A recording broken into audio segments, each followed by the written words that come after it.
smiling and dialing. And I think my first week selling over the phone, I made I wrote like $10,000 in business. I remember that. I'm going to be the number one agent in the country. What are some things, try to remember in the beginning? What are some things that went through your head that helped you be successful, or things that you knew you had to accomplish, or things you knew how to do? Because, everybody wants to make six figures the first year. Very few actually do it. I called you. I probably blew up your phone, even though you were working. I didn't care. I'm like, I need to figure this out, right? And if you didn't answer, I was calling somebody else, right? Back then, right? What did the full day of work look like for you? I was still training. I was still soaking. I really immersed myself in learning how to sell. How did you know to keep going through that? Because most people don't. You.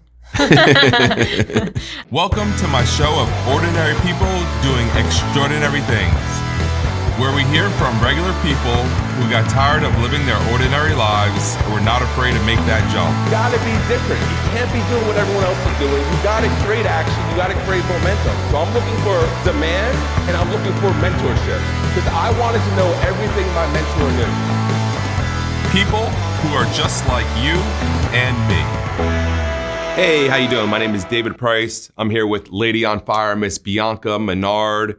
We're here on another episode of Ordinary People Doing Extraordinary Things in Orlando, Florida. Miss Bianca flew out to bless us from Lafayette, Louisiana. And we're gonna talk about how to make $100,000 your very first year as an insurance agent. And no better person I know to talk about that is Miss Bianca, because she's actually done it, right? She went from having absolutely no experience, really no sales experience, to creating over $100,000 of income her first 12 months in the business. So welcome, Bianca. Super excited that you're here. Thank you for having me. Awesome. So let's talk about, what you did before insurance first, right? Because I think the biggest thing is when somebody sees someone having a lot of success in insurance, they start disqualifying themselves. Right. And they start thinking that they can't do that. They don't have the abilities. They you're born in insurance, or, you had something special that made you do that. So let's go back a few years before insurance. Okay. So let's just say about 9 years ago, I actually was bartending, waitressing. So, in customer service, dealing with people.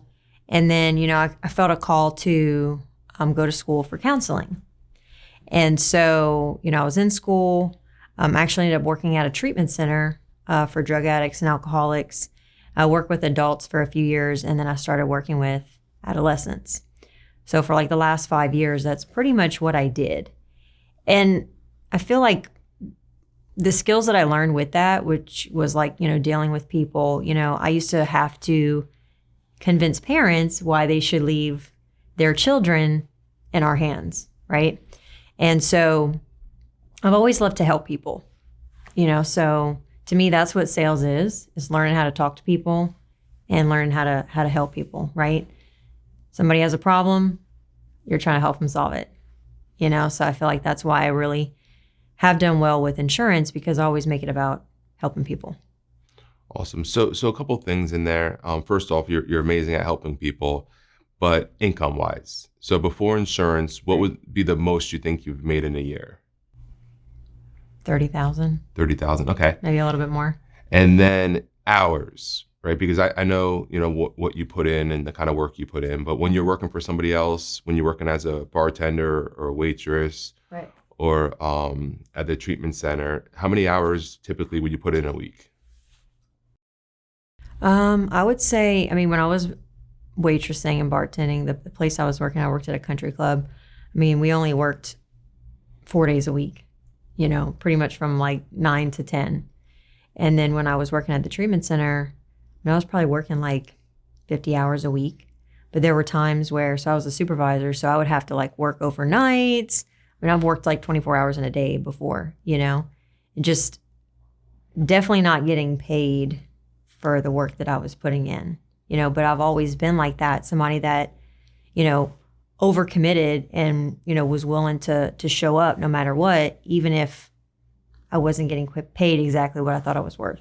Okay, that's good. That's good to see that, because I've always worked a lot of hours. Any job I've had, I always, like you said, overcommitted and just whatever. Like, I'm the guy. Oh, my 12-hour relief didn't show up. Yeah, I'll stay another 12 hours. Right. Absolutely. It's, who needs to sleep? Right. So that's good, right? So that's a good trait that you have. Okay, Right. so most money you ever made was about 30,000, and work hours you basically always put in the amount of hours that needed to be put in to get the job done, which is good. The only difference is the other people got to make the money on that one instead of you. Yeah. You thought time and a half was a big deal, right? Yeah. Back then? Yeah. I understand that. Yeah. All right. So now you get your insurance license, and then let's talk about sales experience, right? Because again, you must have had amazing sales experience, sales training. Could you talk a little bit about that?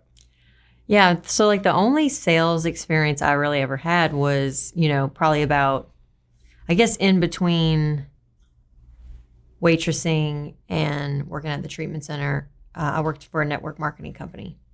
So that was pretty much the only sales experience I ever had, but I never really got any training.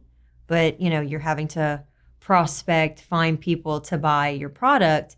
And honestly, I kind of got turned off by sales because I ended up becoming that person that nobody wanted to talk to because I was going to sell them weight loss products, And so I just really got turned off because especially where I live, there's really not a market for that. And so They like to party in Louisiana. It's like, hey, buy this $400 product and try to lose weight, in like, I want South crawfish Louisiana. and fried food. Yeah. What are you talking about? Yeah. So it really just didn't work out too well. But I learned, about social media and, putting yourself out there and prospecting and, things of that nature. So I was exposed a little bit to that. But again, I got a bad taste in my mouth from that experience with sales. So I never really thought that I was going to ever do something like that again, So that's pretty much the only sales experience I really ever had. But I mean, it depends on what you consider sales experience. Like I said, I was always selling something, right? Like in the restaurant business or, when I was supervisor at a treatment center, like you're selling something, right? But those people were coming to me. I wasn't actually having to go out and find the people, so that's a little bit different. Right, it's that little GC there, right? Everything's a sale, right? Everything's a sale. It really is true, I had to sell you to come here and do this podcast. Yeah. Everything's a sale. Yeah, it is. Okay, so network marketing was the most sales experience you had, basically. And, how successful were you? Did you make a lot of money network marketing? Were you No. kicking it out of the park, or? No, I mean, I feel like I did pretty well for the amount of experience that I had. But I think like my first year, I probably got a check for like $3,000 or something like that. $3,000. Yeah. Okay. So your sales experience equaled $3,000. Right. Okay. So it's safe to say you weren't really that good at selling. Exactly. Okay. Yeah. Perfect. All right. So now you got your insurance license. Again, this is where a lot of new agents are starting out, right? They get their insurance license, just like you had no experience at all, weren't successful in sales. What are some things, like, try to remember in the beginning? Like, what are some things that went through your head that helped you be successful, or things that you knew you had to accomplish, or things you knew how to do? Because, everybody wants to make six figures their first year. Very few actually do it. Right. And the only difference is their habits and the things they're doing. Right. So what are some things that, was going through your head to accomplish some of the big things that you did? So I think the important part to mention is like my first month, right? Like I was actually still in school. Like I was like, okay, David, I want to do this part-time. Like that's what I thought I was going to do. And I tried it part-time, like after I would get out of class, I would, go see some leads, and, I was getting the objections. People were telling me no, and I really didn't know what to say. Right. And then I believe like in May, that was going to be like my first full month. I was like, okay, I'm going to take a semester off. I'm really going to give this 100% because, you can only expect, part-time money with part-time hours, right? And I wanted more than part-time money, right? So I was like, okay, I'm going to give this, 100%, right? So my first month, I got 20 leads. went out and see the people. And I think it was still like 3 weeks where like I didn't really sell a policy, but I was learning. Like after every single presentation, I called you. I probably blew up your phone, even though you were working. Like I didn't care. I'm like, I need to figure this out, right? And if you didn't answer, I was calling somebody else, right? And so I think that was like really key. And sometimes I wish like my agents would do that. After every presentation, objection, I was calling you, hey, David, this is what I heard. This is what I said. Like, what should I have said instead? Yeah, like, tell me what to say, And I think in that 3 weeks, I was objection training, basically. I wasn't making any money yet, but I was learning, right? There was things happening, but I really didn't even realize it. And then I remember when I made my first sale, I was like, wow, okay, this is easy, right? And he just gave me a check. He was waiting for you. He was waiting for me. He just gave me a check. And then basically after that, it was like every single house that I went to, I closed. Now, during that 3 week period, I mean, I was going out from 9 a.m. to like 9 at night, right? And, I had to tell my mom, I had to sit my mom down and say, hey, look, I have 2 small children. I need your help, right? I'm going to be gone a lot. Like I need to make this happen, and she agreed to it. And so I really had like 9 to 9, like no distractions. I'm going out, and even when I would come home at night, I'd put my kids to bed. Like I was sales training, back then, I was really into like Jordan Belfort. So I was just, constantly trying to feed my mind with how can I become great at this, And then even once I started really selling and closing, I was still training. I was still soaking. I mean, I really immersed myself in learning how to sell, insurance, final expense, mastering my craft. And I think that that's really important because I don't ever want everything I'm good at.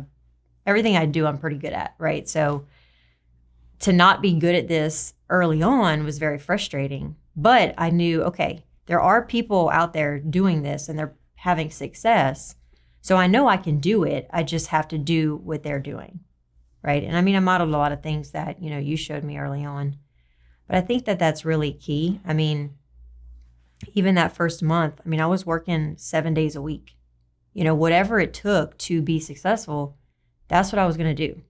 If it meant, going to bed at 12 o'clock at night, working 7 days a week, like not spending time with my kids, like those were the sacrifices that I was willing to make to get to where I needed to be, Awesome. That was a lot of good stuff in there. So I want to go back a couple of things. So the first one is, like, again, I remember when you first started, this was just going to be a part-time gig for you, right? To get you through college. Right. What happened where you said, okay, cool. You know what? Maybe I need to take a semester off college and visit this to see if maybe this is what I need to be doing. What happened? How did that? I don't know. I had to think about, okay, why was I really going to school, And I think I heard this just from like training but I was like, why was I really going to school? Like what was I looking? Because like realistically, the degree that I wanted to get, like I wanted to get my master's in social work, right? And so that was going to, like, at the pace that I had to go, it was going to take me probably about 10 years to do that, okay? So I'm like, okay, why do I really want to go to college? Well, I want to help people and I want to make money. Support my family, right? So I had this thought, well, maybe senior life and insurance is going to be the, vehicle to help me to do that, right? And so that was really my thinking. So let me give that a try and see where this leads me, and then I could always go back to school. Always take you back, right? Yeah, school always take you back, right? Always take you back. So that's really, and I mean, it's been a blessing. Awesome. So you hit that first full month, right? You committed, and the biggest thing in there is because you'll have a lot of agents that are like, oh, I haven't made any money in 3 weeks, or I haven't sold anything in 3 weeks, which is exactly what you said. But the difference is how many hours you put in those 3 weeks, right? A lot of times what an agent will do is they'll go out there for a full day, not have success, and they won't go back out the second day. Yeah. Right? You went back out another 20 days doing the same thing until you're successful. How did you know to do that? Right? Because if everyone knew to do that, there would be a lot more six-figure earners their first 12 months. But so many people get discouraged so easily. I feel like, you know, if somebody told me, David, I need you to play the guitar, I'd be like, well, I don't know how to play the guitar, right? But like everyone thinks they could sell because they could talk. Right. If selling was like a skill where you had to like play a guitar or play a piano, like everyone would be like, well, I need training, you know, and you would understand that it would take days and weeks and hours to get good at it. But since everyone can talk, everyone thinks they could sell. So how did you know to keep going through that? Because most people don't. You. I remember I like called you and I was like, okay, David, I know I'm not seeing the results here. Like this is getting really discouraging. Like even my mom was like, okay, Bianca, like you're not making any money. Like what's going on? And you know, like coming into this, like I hadn't worked for like a year. You know, I was basically like living on student loans pretty much. So like I didn't have any money coming in, and it was stressful, you know. But I leaned on you, right? And you just kept telling me like, you can do this, you can do this, you can do this, you know? And then I saw, you know, there were other people that were also having success. And I'm like, okay, they can do it. Like, I know I can do this, you know? And I just kept telling myself like, you can do this, you can do this, you know? I'm going to do this. Like, I'm going to make this happen, you know? And I think just having that mindset, like I've been through a lot of things in my life that made me mentally tough. So I've gotten through a lot of things and came out on the other side, like victorious. So this is just another thing that I'm like, I'm going to come out on the other side and I'm going to be the #1 agent in the country. That's awesome. You That's know? Awesome. So tell me, like, what did because again, and this is where I think a lot of people miss it. Like, you know, oh, I worked all day, right? And then you start like looking at, well, let me see your activity. How many doors did you knock on? How many, you know, numbers did you dial? Start looking at call logs, and then you could see they clearly didn't work all day. So what does a full day, you know, back then, right? What did the full day of work look like for you? So, you know, I would wake up, obviously, you know, I would do like my prayer, like meditation, like really get myself like mentally prepared for my day. You know, we have like a conference call. So, you know, some type of training, motivation in the morning, you know, I might watch like a YouTube video or read something, you know, motivational, inspirational, right? Just to get my mind right. And then I would go out. And I remember like early on, like I asked you, like, do we have like an activity sheet? Because I heard, okay, well, if you track your activity, you know, you can scale that, right? You can really see what you're doing when it's written down on paper. And so I really started doing that. That really helped, you know, my results when I started really tracking what I was doing, like how many doors I was knocking on, how many neighbors I was talking to, you know, how many referrals I was getting, you know, in each house, right? And just really like looking at the activity that I was putting in. And so, I mean, I would get my leads, I would plan my route, and I would go out, and I wouldn't stop until I was finished. You know, again, typically at like 9:00 at night. You know, and after every house, I was trying to talk to at least 5 people before I got back into my car. You know, so even if the lead wasn't home, like I'm still trying to prospect. I'm still talking to people, trying to see who I can help, you know? And so, you know, I would really never really take breaks. I mean, I wouldn't even stop for lunch. I would bring my little lunch in the car and, you know, eat on the way. But I was just trying to get as much done in that time frame as possible. But I would say, you know, for like a new person, you definitely need to track the activity, like track what you are doing. Because I remember like I would even send you my activity sheets like at the end of the day, and I wouldn't want to send you that, well, I didn't go knock on any neighbor's doors or I didn't ask for any referrals, you know. I didn't want to not do what I was supposed to be doing. Because then if I'm not following the system and doing what my mentors tell me to do, like I'm not going to get the results. And I know that. You know, so that was, I think, key. Awesome. That's gold right there. So you're out from 9 to 9, basically, talking to every single person you can, you know, and really not just being out, but being real intentional out there. What about leads? How many leads were you getting every week? So I think like I started off with like 10, and then I think I kept saying, Dave, I need more leads, right? And then it was like 20 a week, right? And then, I really wanted to scale up, and so when I decided I was going to try to be number one agent in the country, I was getting like 30, 40 leads a week. But also too, like, again, I'm trying to talk to 5 people before I get back into my car. That's like way more leads that I'm creating. And when I was in the house, I would try to get like 4 referrals and go see at least one of them once I left that house. So, I mean, probably 50, 60 leads, a week. So I was writing like $30,000 to $40,000 a month in business. And that was back when you were doing that in the field, In the right? field, yeah. Yeah, that was that 2019? Mm-hmm. Right? 2009, April 2019 is when you started, I believe, right? Yep. 2019. Mm-hmm. So that was 2019. 2019, I mean, pedal to the metal, 9 to 9, you're out there. A lot of people are probably listening to this right now and they're like, man, I don't want to do all that, right? That's a lot of work. But like that was 2019. We're in 2022 right now. And give us a snapshot of what your life looks like now, right? So people can see what it gets to. A lot of times people are like, I don't want to work that hard, thinking that that's the end game. But the end game is the freedom that we get from it. But I feel like if you have the mindset of like, you don't want to work that hard, I mean, you have to think you can't, like a doctor, right? I mean, they make really good money. They work really hard, and they worked really hard to be able to become a doctor. Like the schooling, all the money they had to invest in their education. You can't expect to make $100,000 putting in part-time effort, So it's like, okay, well, hey, look, I can show you how to make $100,000. Like, how many hours are you willing to work?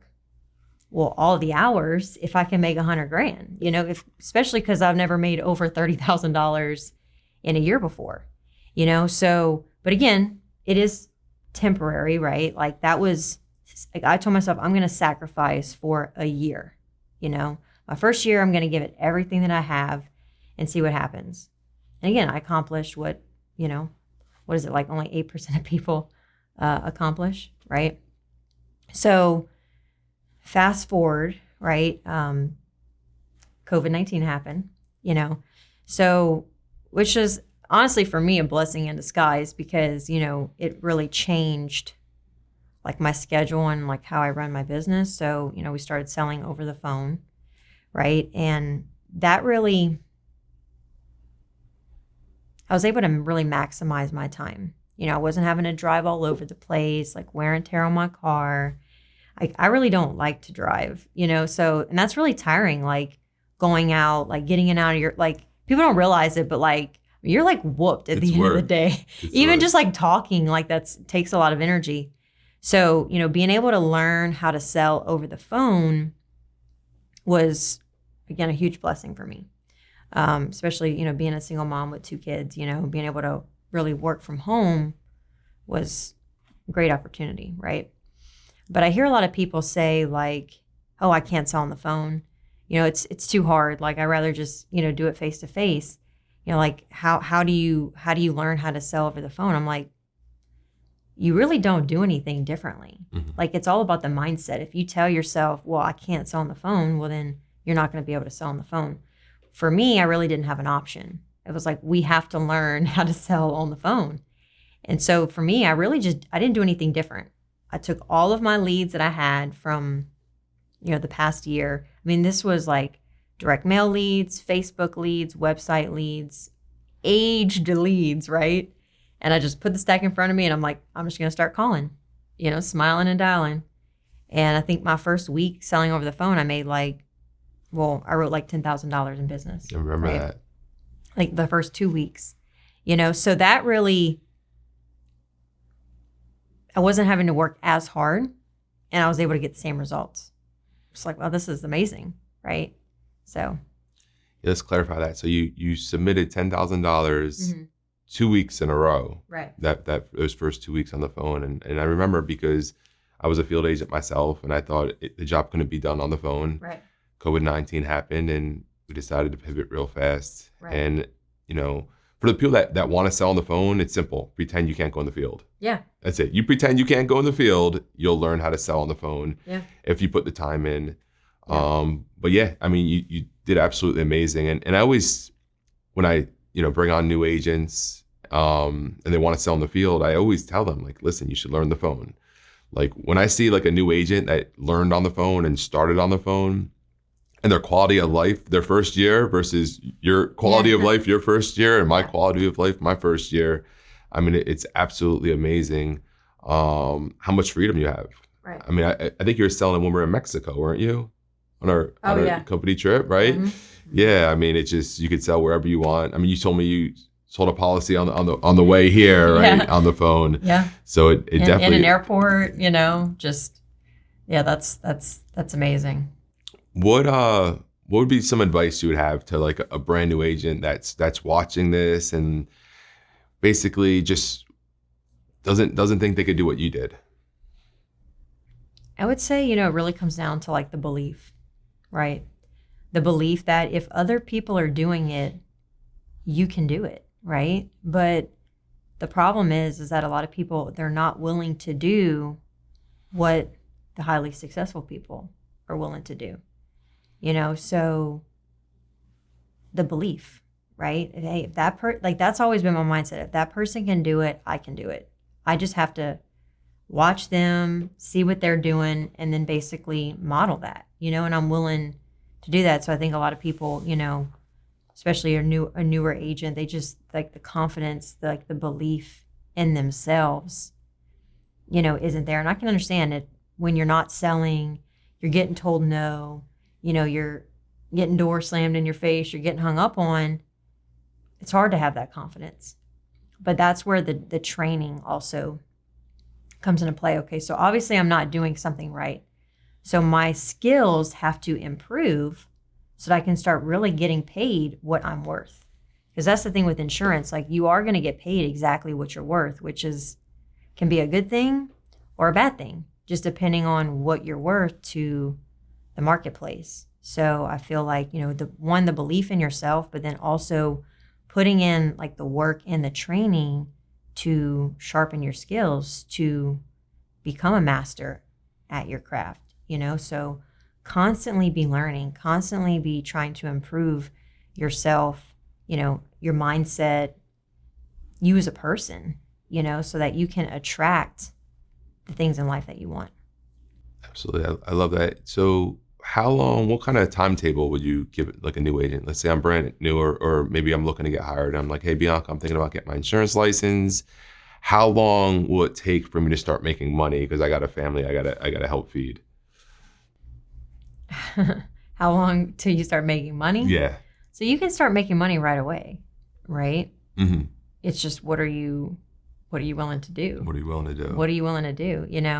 I mean, for me, I was able to follow a very simple system, and I was told, okay, hey, if you do this, this, and this, you'll get this, right? And I mean, I didn't make any sales for 3 weeks, but even prior to that, like I did like sell some policies to like my friends and my family, right? So, I did create some income there. But like that 3-week period, I probably could have made sales. There are people that go out their first day and sell a policy, right? I think for me, I don't know. When people would tell me no, I would just like shut down, I was like, I don't know what to do, but I had to get over that, right? If I wanted to be successful. So I feel like it's hard to really say, it's not if, it's just when. Right. Right. And everybody's batting average is different. I've had agents their first day sell a policy and make $500. Right. I've had some agents where it did take them a couple of weeks. Right. But again, that's like starting a business and saying, oh, hey, when am I going to be profitable? Right. Or when is my business going to start creating revenue? Like you really can't say. You just have to show up, be willing to put in the work and put in the action, and just trust the process. Absolutely. Like if somebody asked me, hey, David, you could, make $1 million doing this, not gonna, oh, how long is it going to take me? It's like, okay, let's get started. Yeah. Right. Let's get started. Yeah. Just like, hey, you can make $100,000 your first year. Mm-hmm. Not like, how long is it going to take me? Yeah. Like, what am I going to have to, okay, sure. Show Let's me go. what to do. Right. Show me what Yeah. to If do. I never made $100,000 before, and I remember when I haven't, if someone's like, hey, you know, you could start this job making $100,000. Okay, sign me up. Yeah. I don't need to know what to do. I mean, what opportunity can you make $100,000 your first year? No college education, like really no like skill set, you know. I'll do whatever, you know. I remember talking to one of our, you know, leaders, and I was telling, they were like, you know, what are some challenges that you think like that block people from, you know, being successful, or that like hinder them, you know, from really being successful? And, you know, I mentioned being like a single mom, like having 2 small children, like really kind of just being on my own. And, you know, he made a good point. Like, what opportunity can you come to being a single mom, having 2 small babies, and make 6 figures your first 12 months, you know, not really needing anybody to support you? And I was like, that's actually a good point. There really is no opportunity out there like that. Yeah, the insurance industry is definitely great for anyone willing to take advantage of it. So you dropped a lot of bombs today. I hope some people really take advantage of it. Yeah. So Miss Bianca, she hires, trains agents nationally. You might even have some agents out of the country working.